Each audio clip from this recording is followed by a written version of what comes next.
Joy University, best emerging university in South India. For admissions, contact.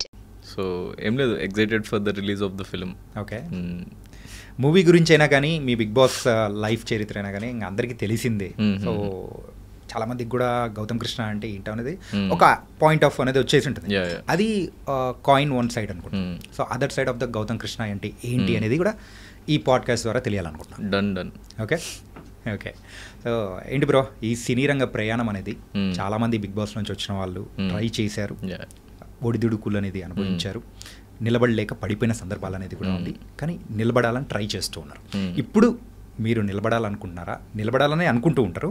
మరి ఈ solo bye అనేది కూడా మీ లైఫ్ని ఎలా చేంజ్ చేయబోతుంది అనుకోవచ్చు? సో నేను ఫస్ట్లీ మీరు అన్నట్టు నేను బిగ్ బాస్ ఉండని అనుకోను. నేను first okay, so I'm a common man. నాకు ఒక అవకాశం వచ్చింది బిగ్ బాస్లోకి వెళ్ళిన. ఇప్పుడు అదొక ప్రాజెక్ట్ లాగా నాకు. సో ఒక ప్రాజెక్ట్ వచ్చింది నాకు. సో నేను యాక్చువల్లీ బిగ్ బాస్ చూడను లైఫ్లో. ఎప్పుడు నేను బిగ్ బాస్ ఒక్క ఎపిసోడ్ కూడా చూసింది లేదనమాట. తెలుగు బిగ్ బాస్ నేను హిందీ సిరీస్ ఎప్పుడు నేను కాలేజ్లో ఉన్నప్పుడు some very long back, like 10 years back ఏదో ఒక సీజన్ చూసినా కానీ తెలుగులో అయితే ఎప్పుడు ఫాలో గాను. ఇంకా యాక్చువల్లీ నా ఫ్రెండ్స్ ఎవరైనా చూస్తుంటే, ఇప్పుడు నా బెస్ట్ ఫ్రెండ్ ఒక అతను ఉంటుండే, so he's in London now. So అతను చాలా diehard fan of Bigg Boss అనమాట. సో చూస్తుంటే నేను ఏం చూస్తావు బిగ్ బాస్ తీసి వేరేదని పెట్టు, సినిమాలు చూసేవాడిని నేను. So not reality shows and all, but films అంటే నాకు చాలా పర్టికులర్లీ ఇష్టం ఉంది. సో నేను ఫస్ట్ బిగ్ బాస్ ఉండని అనుకోను నేను ఫస్ట్. సో అదొక మంచి అవకాశం కాబట్టి నన్ను ప్రొజెక్ట్ చేసుకోవడానికి like it's a good opportunity అని. లైక్ 3 months కదా టైం పీరియడ్. ఆ 3 monthsలో అంత range of reach and like అంత వైడర్ ఆడియన్స్కి రీచ్ అవ్వడం చాలా కష్టం వేరే ఏజ్ చేసినా కూడా. సో బిగ్ బాస్ అనేది నాకు ఆ పరంగా యూజ్ అవుతుంది అండ్ ఆ పరంగా ఫెచ్ అవుతుంది అని చెప్పేసి నేను వెళ్ళిన.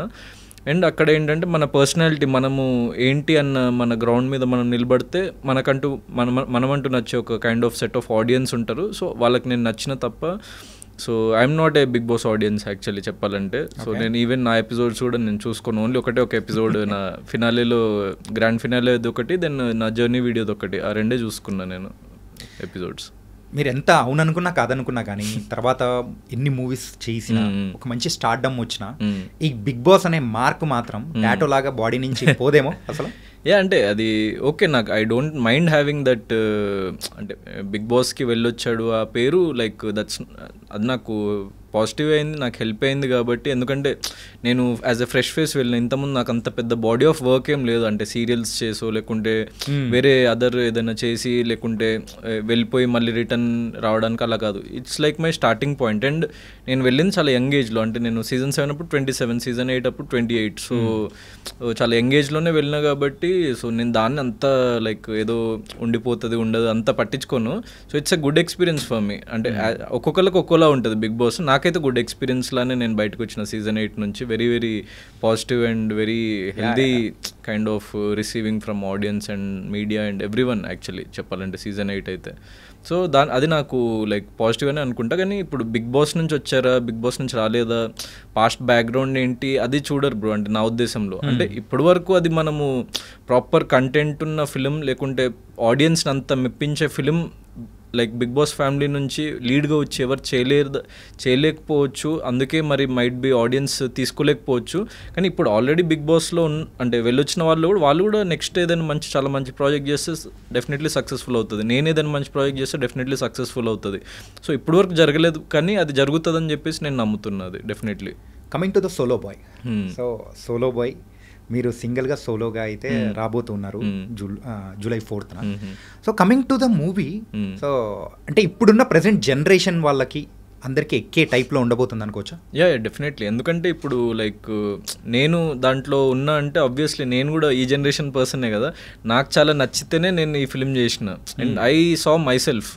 సో లైక్ ఎవ్రీ వన్, నేననే కదా మా టీంలో పనిచేసిన ప్రతి ఒక్క technician mostly they are youngsters only. అంటే మా టీంలో వర్క్ చేసిన వాళ్ళందరూ so very very young team. అంటే లైక్ ఇప్పుడు మా డైరెక్షన్ డిపార్ట్మెంట్ కానీ, మ్యూజిక్ డైరెక్టర్ కానీ, డిఓపి కానీ, లైక్ అందరూ చాలా చాలా యంగ్ పీపుల్ అనమాట. సో మా టేస్ట్ ఆబ్వియస్లీ లైక్ ఇంకా ఫిలిమ్స్ చూసేవాళ్ళు ఒక 100 ఫిలిమ్స్ చూస్తే ఫిలిం తీయాలి అనుకునే వాళ్ళు ఒక 1000 సినిమాలు చూస్తారు. సో అన్ని సినిమాలు చూసిన తర్వాత కూడా మేము లైక్ మా టేస్ట్ అదంతా మాకు డెఫినెట్లీ రిఫ్లెక్ట్ అవుతుంది. అందుకే ఇప్పటివరకు మీరు రిలీజ్ చేసిన సాంగ్స్ కానీ ట్రైలర్ కానీ so it will be like something different అనమాట ఆ ఎక్స్పీరియన్స్ అన్నది. మీరు డెఫినెట్లీ అందుకే నేను ఇప్పుడు జస్ట్ నా మాటలతో వెళ్ళకండి, మీరు ట్రైలర్ చూడండి, ఇప్పటివరకు రిలీజ్ అయిన 3 లిరికల్ సాంగ్స్ చూడండి. సో అక్కడ మీకు తెలుస్తుంది ఆ కంటెంట్ ఏంటి, క్వాలిటీ ఏంటి, మ్యూజిక్ ఏంటి అన్నది. కమింగ్ మీ బయో విషయానికి వచ్చేటప్పటికి అందులో రైటర్, యాక్టర్, సో ఈ 2 దాని మీద మనం ఫోకస్ చేద్దాం. సో రైటర్ ఇదేంటి, ఇది ఎప్పుడు మొదలైంది అసలు? యాక్చువల్లీ రైటింగే చాలా చిన్న ఏజ్ నుంచి స్టార్ట్ అయింది. అంటే లైక్ యాక్టింగ్ ఇదంతా చాలా later ages of my life. నాది almost medical like MBBS complete అయిపోతుందని లాస్ట్ 1-2 ఇయర్స్లో అప్పుడు కొంచెం నాకు యాక్టింగ్ మీద అట్లా మళ్ళింది. కానీ సో ఫస్ట్ నుంచి నాకు ఉండింది రైటింగ్ అండ్ డైరెక్షన్ ఎక్కువ లైక్ నా ఫోకస్ ఉండింది చిన్నప్పటి నుంచి. అంటే సినిమాస్ అంటే బేసిక్గా చాలా ఇష్టం, బేసిక్గా సినిమాసే చూసేవాడిని. ఇంకా ఏ ఫార్మాట్ నచ్చేది కదా నాకు, అంటే క్రికెట్ కానీ లేకుంటే న్యూస్ కానీ ఏది నేను ఎక్కువ పట్టించుకోకపోయేవాడిని చిన్నప్పుడు. ఓన్లీ ఫిల్మ్స్ అంటే సీరియల్స్ ఏది చూసేవాడిని కదా, ఓన్లీ ఫిల్మ్స్ అనమాట. సో ఓన్లీ ఫిల్మ్స్ చూస్తున్నప్పుడు అదే నా హాబీ. అంటే నేను like due to my over weight issues అదంతా ఎక్కువ బయట ఆడుకోవడానికి కూడా అట్లా వెళ్ళేవాడిని కదా, స్పోర్ట్స్లో కూడా ఎక్కువ లేను. సో నాది ఏదైనా లైక్ నాకు హ్యాపీనెస్ వచ్చినా లేకుంటే సాడ్నెస్ వచ్చినా ఏది వచ్చినా కూడా డైలీ ఒక 2-3 సినిమాలు చూడడం అన్నది ఒక కామన్ లైక్ థింగ్ లాగా నాకు డైలీ రొటీన్ లాగా అయిపోయింది. సో దాన్ని మించి ఇంకొక పాయింట్ తర్వాత వెళ్ళిన తర్వాత అసలు ఈ సినిమాలు ఎలా తీస్తున్నారు, so what is the technology used, లేకుంటే అసలు సినిమా అనేది ఎలా తీయాలి, రైటింగ్ ఏంటి, డైరెక్షన్ ఏంటి, ప్రీ ప్రొడక్షన్ ఏంటి, దెన్ షూటింగ్ ఏంటి, పోస్ట్ ప్రొడక్షన్ ఏంటి, సో అవన్నీ నేను స్లోగా నేర్చుకోవడం స్టార్ట్ చేసిన. లైక్ ఫస్ట్ ఏమో ఆబ్వియస్లీ యూట్యూబ్, గూగుల్ దాని త్రూ నేర్చుకున్నా. దాని తర్వాత స్లోగా నేను లైక్ మెడికల్ ఫీల్డ్లోకి వెళ్ళిన తర్వాత అయినా కూడా ఆ ప్యాషన్ చచ్చిపోక నేను ఢిల్లీలో MBBS చేసింది. సో అక్కడ లాట్ ఆఫ్ ఫిల్మ్ స్కూల్స్ అది ఇది నేను వర్క్షాప్స్ ఉన్నప్పుడల్లా నేను ఆన్లైన్లో చూసి వర్క్షాప్స్ అటెండ్ అయ్యేవాడిని. So main focus was writing. So దాని తర్వాత లైక్ యాక్టింగ్ అది ఇదంతా నాకు అప్పుడు లేదు. సో ఇదంతా నేర్చుకున్న తర్వాత నేను ఇంకా ఒక షార్ట్ ఫిల్మ్ తీద్దాము, నా డైరెక్షన్ స్కిల్స్, నా రైటింగ్ స్కిల్స్ నన్ను నేను టెస్ట్ చేసుకోవడానికి లేకుంటే బెటర్మెంట్ చేసుకోవడానికి just like a practical experience అన్నట్టు అనుకుని నేను తీసినప్పుడు నాకు ఎప్పుడు యాక్టర్ ఎవరు దొరకలేదన్నమాట బేసిక్గా దాంట్లో యాక్ట్ చేయడానికి. సో అందరూ నా చుట్టూ ఉన్న ఫ్రెండ్స్ అందరు డాక్టర్స్ వాళ్ళు వీళ్ళే కాబట్టి నో వన్ వర్ ఇంట్రెస్టెడ్ అనమాట to like act in a short film. So నేనేమనుకున్నా ఎవరినో అడగడం ఎందుకు, నేను అప్పటికి లైక్ నేను ఫిట్ అయిపోయినా.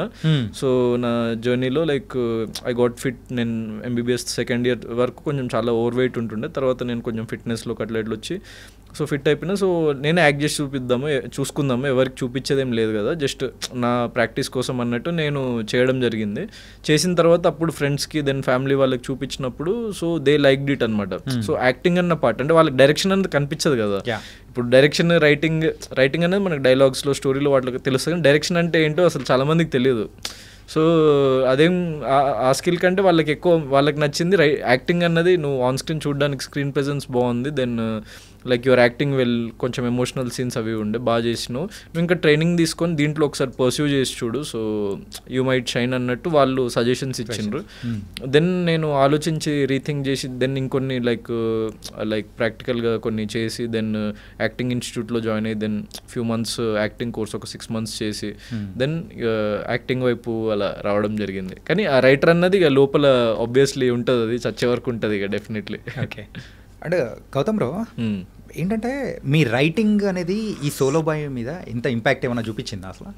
అంటే ఈ సినిమాకి నేనే రైటర్, సోలో బాయ్ ఫిల్మ్కి నేనే రైటర్. బయట ఎక్కువ మేము అంత పబ్లిసైజ్ చేయట్లేదు కానీ సో